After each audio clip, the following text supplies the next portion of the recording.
உங்க வேதனை நீங்கும். உங்க பாவ வாழ்க்கையில மனுஷனை ஆசீர்வதித்தவர் உங்களையும் ஆசீர்வதிப்பார். அவரே ஒரு மனிதனாக இந்த பூமியில நிக்க சாட்சியா நிறுத்தினவர் உங்களை நிறுத்துவார். உங்களுடைய வாழ்க்கை சூழ்நிலை எல்லாம் மாறும். நிச்சயமாக முடிவு உண்டு. உன் நம்பிக்கை வீண்மாகாது. இந்த இயேசுவை நம்பி வந்தீங்கன்னா உங்க வாழ்க்கையில வாழ்வு உண்டு. அவரை வாழ செய்தார். அநேக வழக்கிலிருந்து விடுதலை கொடுத்தார். அநேக போதை வசத்திலிருந்து விடுதலை கொடுத்தார். எந்த நண்பரும் விடுதலை கொடுக்க முடியாது. உன் தாய் தகப்பன் விடுதலை கொடுக்க முடியாது. இந்த இயேசு விடுதலை கொடுத்தார். உங்களுக்காக நாங்க ஜெபிக்கிறோம்.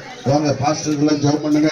எல்லாரும் கைகளை உயர்த்தி வந்திருக்கிற ஒவ்வொருடைய வாழ்க்கையில அற்புதங்கள் நடக்கட்டும். இயேசுவின் நாமத்தினால எந்த நோக்கத்துக்காக இந்த வேலையில வந்திருக்கிறவங்க சகல விதமான பலவீனங்கள் போராட்டங்கள் இயேசுவின் நாமத்தில மாறுவதாக விடுவிக்க முடியாது ஜெபிக்கிறோம். குமாரன் விடுதலையாக்கினார். மெய்யாக விடுதலையாவீர் என்று சத்தியத்தை அறிவிகள்.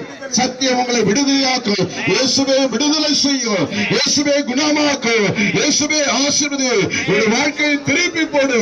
நன்மை உண்டாக உதவி செய்வீராக. உம்மை சொந்த இரட்சகராய் ஏற்றுக்கொள்ள உதவி செய்யும். இன்றைக்கு ஒவ்வொரு குடாரத்திலும் ஆசீர்வாதம் உண்டாகட்டும். சமாதானம் உண்டாகட்டும். உன் மன விருப்பத்தின்படி உனக்கு தந்தல்வாராக.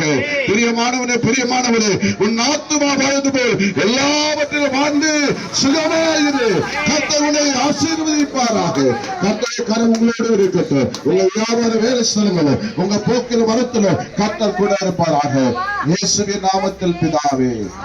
நீங்க இந்த சொன்ன விலாசத்தை அருமையான பாஸ்டர் மதனியமான் பேர் இருக்காங்க. அந்த திருச்சபைக்கு போங்க. உங்களுக்காக ஜெபம் பண்ணுவாங்க. இந்த சகோதரர் அங்க தானே போறீங்க. இவங்களோட நீங்க சொன்னீங்கன்னா அவங்க உங்களை அழைச்சிட்டு போவாங்க. கர்த்தர் உங்களை ஆசீர்வதிப்பார். உங்களுக்காக ஒவ்வொரு வாரமும் அவங்க ஜெபம் பண்ணுவாங்க. உங்க தேவைக்காக கர்த்தர் உங்களை ஆசீர்வதிப்பார். God bless you.